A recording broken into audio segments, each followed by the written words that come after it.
Hi to everyone. Hope everyone is doing well. I wanted to spend a little bit time today reviewing and telling you about what I'm doing in my ear training class at the New England Conservatory. I've been teaching that class for both the continuing education school as well as the preparatory school of NEC. And if you don't know, NEC, New England Conservatory, is truly the most awesome place on this universe. It's just an amazing school with amazing people. I mean, what a place and what an energy this place has. I met so many friends there and just love this place. It's really became my home away from home since 1993. So ear training, NEC has a preparatory school and a school of continuing education on besides its college activity. The prep school is actually, if I know correctly, is about twice the size of the college, but it mostly operates on Saturdays. And the class I teach for both the prep and the continuing education school is ear training. And I just want to talk a little bit about ear training. Why is ear training so important? I think the analogy that could make sense would be like a painter. A painter imagines an image that she or he wants to paint and then execute that painting. And if it's a very good painter, the execution is very flawless. And that, of course, comes with experience. And if it's a more beginner painter, there's a much more longer process of really trying to get what you image out on the canvas, and also maybe what you even image is not as clear to someone who is less developed as an artist. I think as you develop as an artist, it become clearer to you what you want to produce and also your ability to execute that production. Even though, I think it's always a struggle. And many times you find yourself really working hard on getting something out and struggling. You can go crazy with anything artistic in terms of like how much to work on it until you feel it's perfect, or it's like, no, perfect is a very bad word here. Until it really satisfies you and you think it's what it should be. And in the end, really, it's not what we think art should be. On the highest level on the highest level of artistic creativity, you really feel that you become a channel for art, that you just respond to what you know is right and what art tells you to do through you. And I really feel that in this way, you can look at many very, very developed artists and see how they really were serving as a vehicle for inspiration and creativity, even to the extent that sometimes that vehicle got destroyed if it was too intense, the process of creativity. So I think it's also an important thing to know how to have a healthy life and to be an artist and sometimes not to indulge yourself too much in trying to get things the way you want, but to and I think community really helps with that. So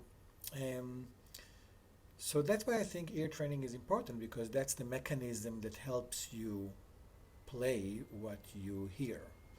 So there's really, like we say, two parts here. One is what you hear and what's affecting what you hear.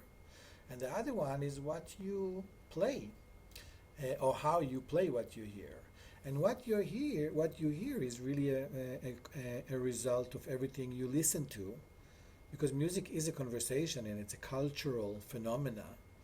And that's why, it's wonderful to surround yourself with people that inspire you, and, to play with people and to study with people and to be part of the conversation, because that way you would be getting a lot of great ideas from other people, and you would also be giving great ideas to other people. I'm very fortunate to have really wonderful students, and I always tell them how much inspiration I get from them, and they know that. I mean, many arrangements were inspired by students who suggested them, and many ideas for pieces to record, even pieces that I actually recorded were composed by students.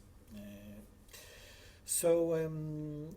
with regards to ear training, I feel that in order to make it really easy to handle, it's better to approach it from a practical, as much as possible, practical way, rather than just from a theoretical place. There is a lot of theory to it. Ear training is made of a lot of little things, a lot of little activities. You know, you have to learn.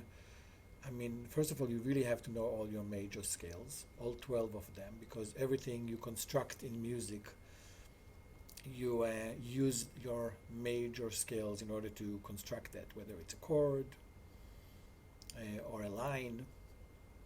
So major scales, and of course intervals. There's a whole, semester of just working on intervals going up, and then there's intervals going down, and there's intervals played simultaneously, and there's intervals which we call compound intervals over the octave. So it's working on interval, it's working on chords. By the way, a website I highly recommend for you is called musictheory.net, and they have their trainers for ear training where you can select which intervals you want to work on, and you can select whether you want them to be played fast or slow, and directions, and you can also exclude intervals you know very well.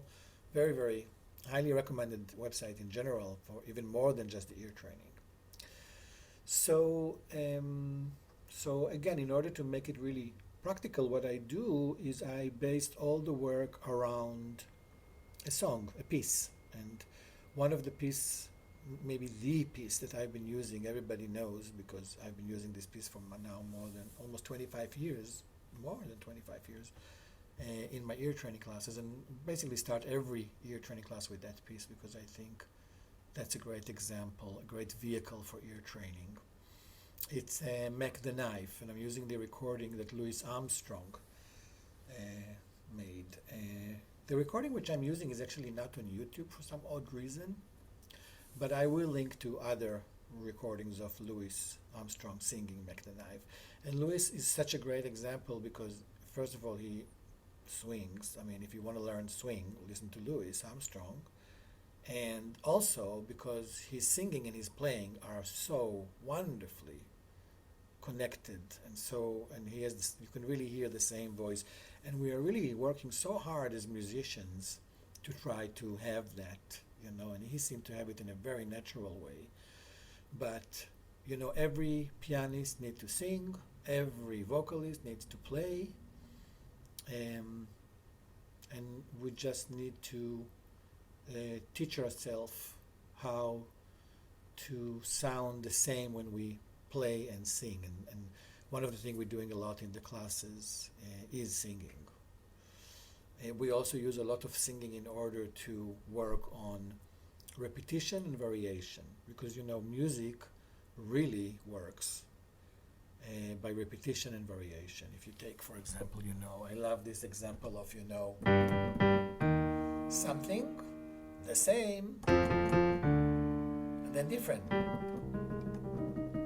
They say it was his landlord knocking on his door for the rent. That's what I've heard. Which inspires that motif. I don't know if it's a legend or if it's true, but that's a great story anyhow. Another great example, same, different.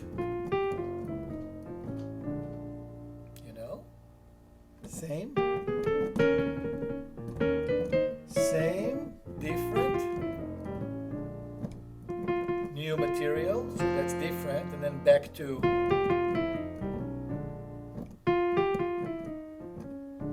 So that's really how music works, that's how composing works, and that's how soloing works well, when you are able to generate a simple idea, repeat that idea, and change that idea.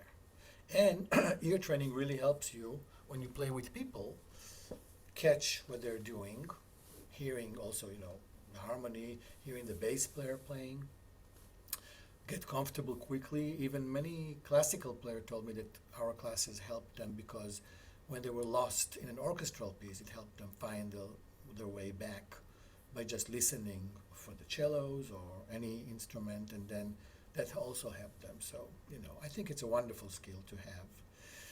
So, what we do with a piece like Louis Armstrong, Make the Knife, in every class is the first thing we do is we just clap the rhythm of it. I'll clap it once for you, and you can try to memorize it. That's what we do in the first class. We go 1, 2, and 1, 2.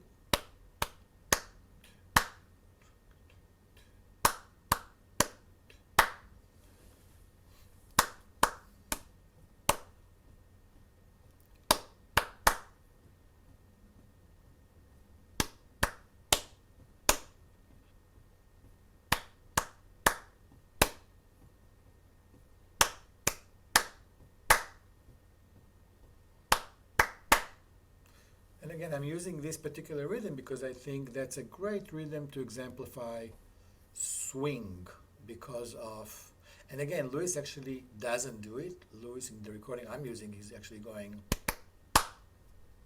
on the beat. He goes. But I think many times I change a little bit the material in order to make it, I think, more effective for teaching. And I think for teaching purposes, it's better to go 1.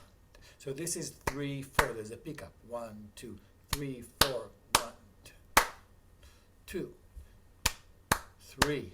I'm counting measures. 4, 5, 6, 7, 8, 9, 10, 11, 12, 13, 14, 15, 16, back to 1. So the first thing you want to do is, rewind this recording and see if you can memorize that rhythm. Just, if a piece of music is a person, then the rhythm of the melody is the skeleton of the person. Everything else is built on top of that. And so the first thing we do is just clap the rhythm. And that leads very naturally to the discussion of triplet 8 notes, what I call mastering the triplets. That's something that looks like this. 1E and 2E and 3E and 4E and 1E and 2E and 3E and 4E. Because teaching-wise, and again, that's not very scientifically correct, I think, because different people swing differently. But teaching-wise, I think it's best to explain swing as the first and the third of the triplets. So the 1 and 2 and 3 and 4. And so the underlying grid is 1E and 2E and 3E and 4E and. But when you see swinging 8 notes on the page, and jazz kind of is not, it seems that, classical music you can really learn well, and you have to use the music. But with jazz, over the years, I find that the less the less notation you use, the better off you are. And if you can try to learn everything by ear, if you're learning any piece, if you can try to, go to YouTube and just choose a recording you like and learn just the melody to sing it from the recording, then find a way, if you can sing it, then look for a way to play it. And then if you're a pianist or a harmonic instrument, try to harmonize it by yourself. And only then look at all the charts and compare to what you've done. And then you may find some great other ideas to harmonize. So when you see 8 note in classical music that looks like 8 note that looks like that, right? Those are equal. They're counted as 1 and 2 and 3 and 4 and. But when they are swung in a jazz chart, they are counted more like 1E and 2E and 3E and 4E and 1E and 2E and 3E and 4E and. So I'm not going to get into that right now, but there's a lot of manipulations that you can do, all kind of rhythms that go one and E, two and E and one and E. Like you can, erase some of those 8 notes and get all kind of like interesting rhythmic patterns. And you can do those even, with 2 hands, or a drummer would do them with 2 hands, 2 feet, and 2 foot, and you can like vocally also do. So you can do 5 things in the same time. We don't usually get to that. I mean, mostly we do like, a single line, and we have an assignment with every student have to actually write a triplet rhythm of some sort, and then we share them in the following class. By the way, the classes right now are running online. This year they run on Thursday at 5, but they change from year to year. And that's Eastern time, US Eastern time. And you can attend it from anywhere in the world, So the first thing we do is we clap the rhythm of Make the Night. Then we talk about the triplets. And we spend a whole semester on doing what I call mastering the triplets, so that people get really comfortable with that subdivision, which I think is essential for swing. Because poo pa pi pa pa pi pa pa. Okay. The next thing after that is I add the melody. So now people already have memorized the clapping, and then also before we do that they have to write down the rhythm. So rhythmic dictation. So now they have the rhythm written out, just the rhythm, and then when the rhythm is written out I add the melody, and that of course leads to the discussion of intervals. So if you're at a place that you can handle that, you can try to see now if you can write down this rhythm. Sorry, I'll play it once more without talking. That's the first time.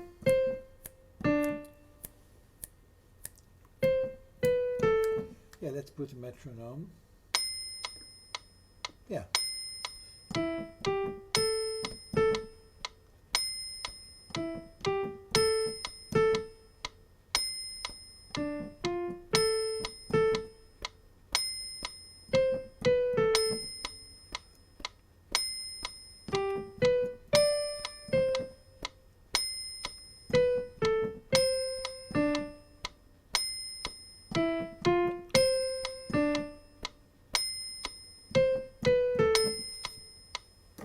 Okay, so that's your next second assignment, or third one. I mean, the first one to learn it by ear, the rhythm. The second one is to write down the rhythm. The third one is to now write down the notes.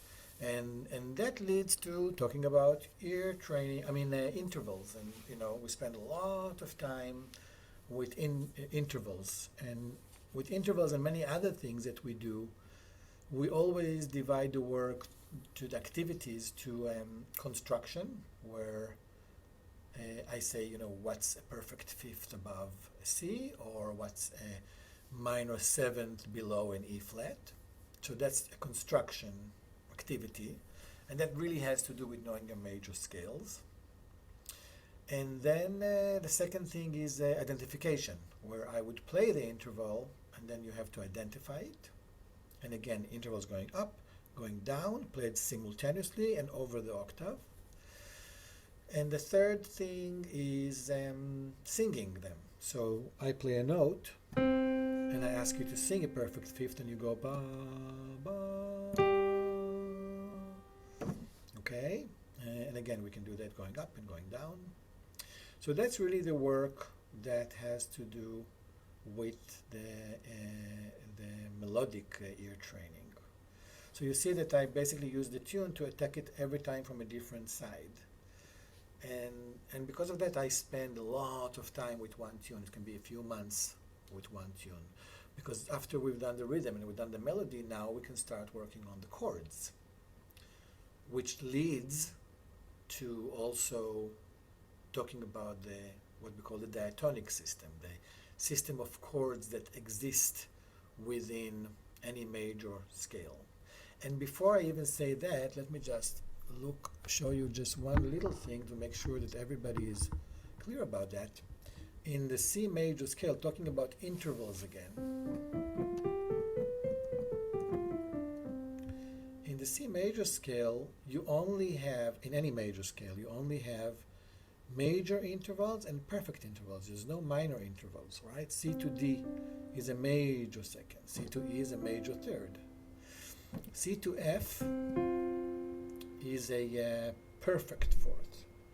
C to G is a perfect fifth. And of course, that's an interesting discussion by itself. Why are those perfect and the other ones are major and minor? But major, but there's no minors, right? I mean, C to A, major 6, and C to B, major 7.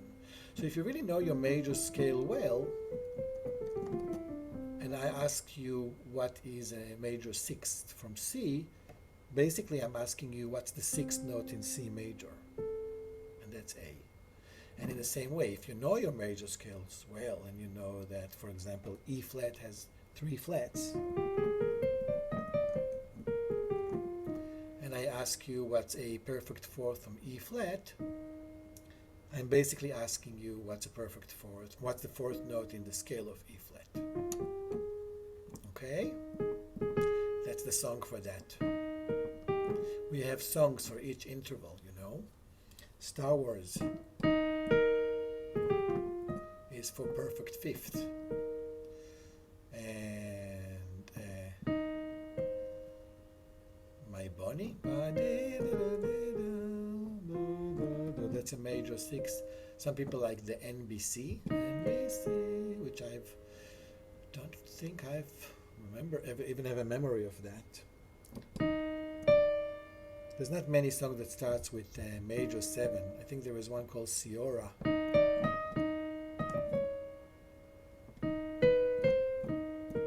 So we're using intervals and we're using song to identify them. So basically the interval. So now basically we take the melody. And we are, after you already written down the melody, I'm now adding the bass notes.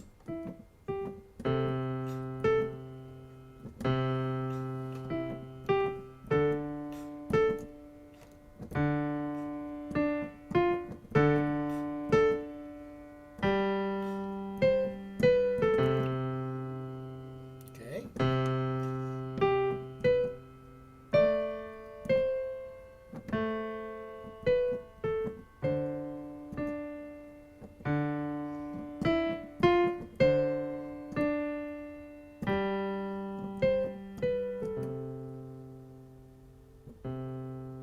So you have the melody written out, you add now just the chord letter. We don't even know yet, right, if it's major or minor, but we have to find, and again, it's interesting, how do we find that first note? We could calculate it from, if you know that this is an A, because you've done that before, you have to do the interval from here to here. Okay? So that's a C, really. And of course it's a C because the piece is in C major. So once we really get the bass going, we can even do it low, like here.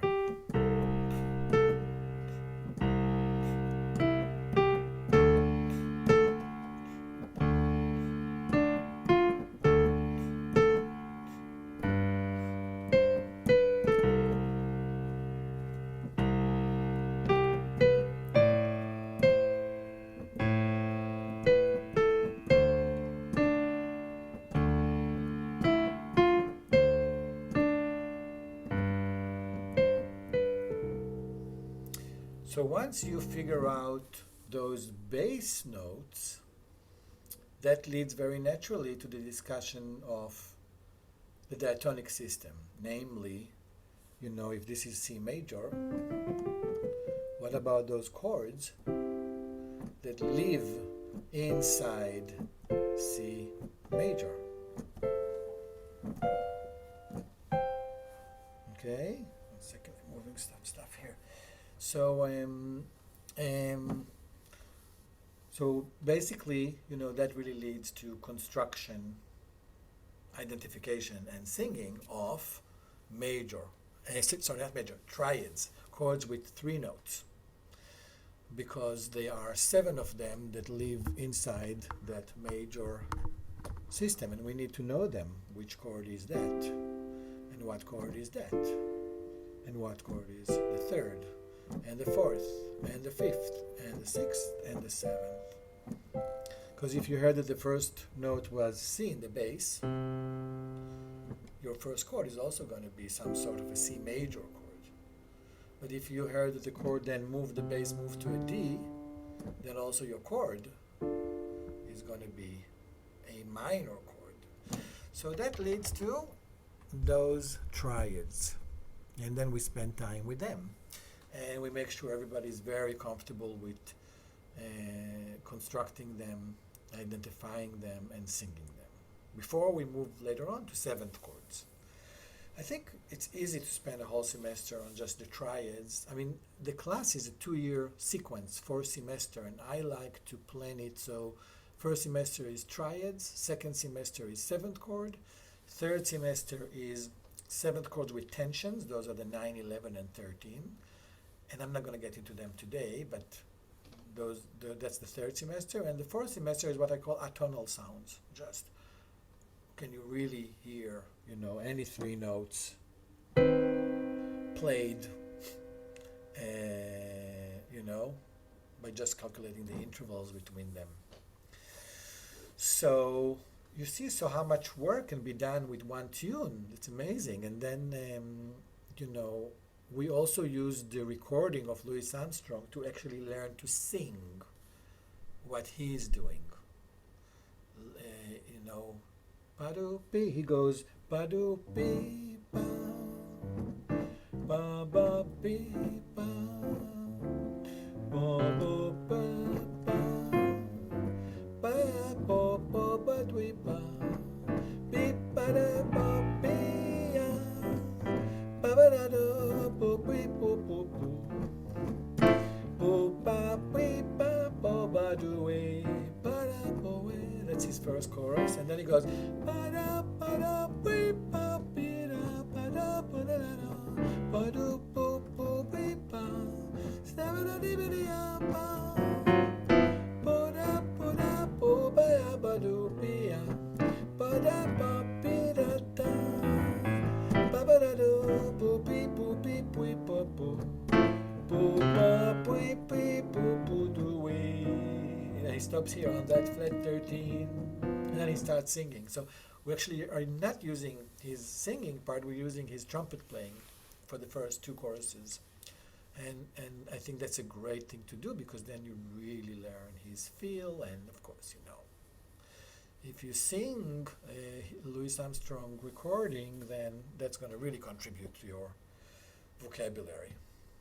So we do that, we do the singing, and we did all those activities which I mentioned before, the rhythmic dictation, the melodic dictation, talking about the harmony, and we do also, sing with the recording, and then we also sing in class. If it's in a physical class, we do a lot of trading around the room, where people just sing 4 measures. So if the first person sings, let's say an improvise, and go ba-do be ba bo di ba dwi ba ba da bo bwi ba, the next person needs to repeat it. Boo ba bwi ba bo da boo we ba dwi ba bwi ba. The third person would sing anything they want. Ba bo di ba dwi bo ba ba da bo bwi ba bi ba ba.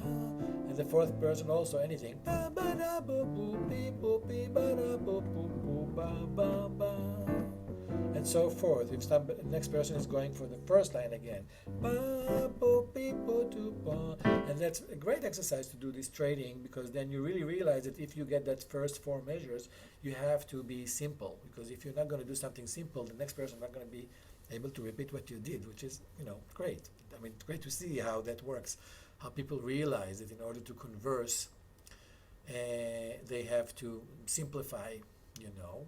So we do a lot of singing. Now, in the online environment, I cannot do this the same way. So what I do is I ask everyone to be next to a keyboard so that they can at least play the bass and sing. So then everybody gets to play their own bass while they sing. Soloing, and we just trade that way, which is also effective. You know, we had to make a lot of adjustments when teaching like switched so dramatically and so fast to online, and now many people don't even want to go back to physical. So, I mean, or at least, you know, many people are now in places where it doesn't make sense to go back to physical because they moved, and now they can still do the lesson. So, you know, it worked really well in terms of my schedule of teaching because I'm pretty maxed out.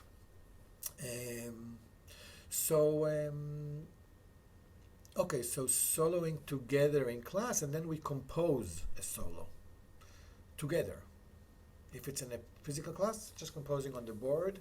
Like even if we compose the first 4 measures, everybody goes home and they complete that solo, and then we compare the next lesson. The next class we compare all those composed solos. So yeah, so you know that everything I said now could take a while, a few months to get through. But then you really know your make the knife, you know, and you know your intervals, and you're starting to get comfortable with everything. And then we move on to another song. And I choose songs that I think have good value for ear training, that are good vehicles for ear training. For example, another good one I think is Tune Up. Maybe some other time I'll do a little, you know, run through on Tune Up. Tune Up is great because it uses 3 different keys. While Make the Knife staying in 1 key, Tune Up is first in D major, and then it moves to C major, and then it moves to B flat major, and then back to D essentially. I'm changing the chords here. So 2-5-1, 2-5-1 in 3 different keys. So yeah, and there's all kind of other pieces that one of the first pieces I started, you know, 25 years ago was Blue Room, because Blue Room, the melody just goes, it goes like this.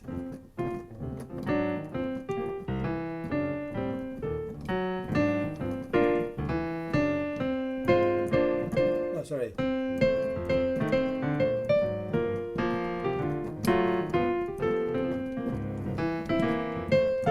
So what interval? 4th, 5th, 6th, 7, -7.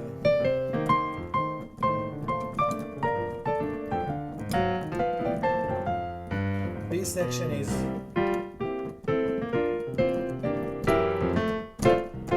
and of course swinging.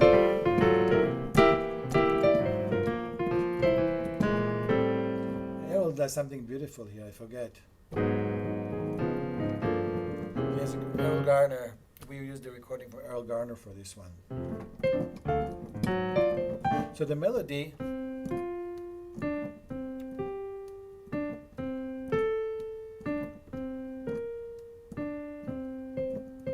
presents, you know, a succession of intervals, which I thought made it such a great piece for ear training.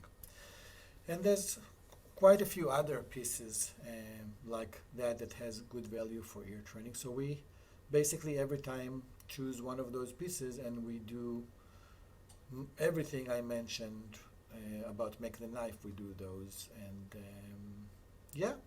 So yeah, I think that will be it for today. I think that's a pretty comprehensive run through, which I really wanted to share with you. And if you have any questions, or of course, if you ever want to join the ear training class at the New England Conservatory School of Continuing Education, I will link below to the website. And if you are ever in Boston, do make plan to go, especially when health situation becomes more easy, to go in. NEC resides at NEC resides the absolutely fabulous Jordan Hall, one of the nicest concerts hall in the world, and just a gem of a place. And and you'll find the nicest group of people ever there at NEC. So highly recommend visiting there and getting to know that place. So hope you enjoyed that. Hope that was informative. And if you have any questions, don't hesitate to let me know. And this is being filmed just before the holidays, the Thanksgiving and Hanukkah and Kwanzaa. And so I wish everyone happiness with whatever holiday they celebrate. And I wish everyone health and happiness. What else? And creativity and music and some ear training too, huh?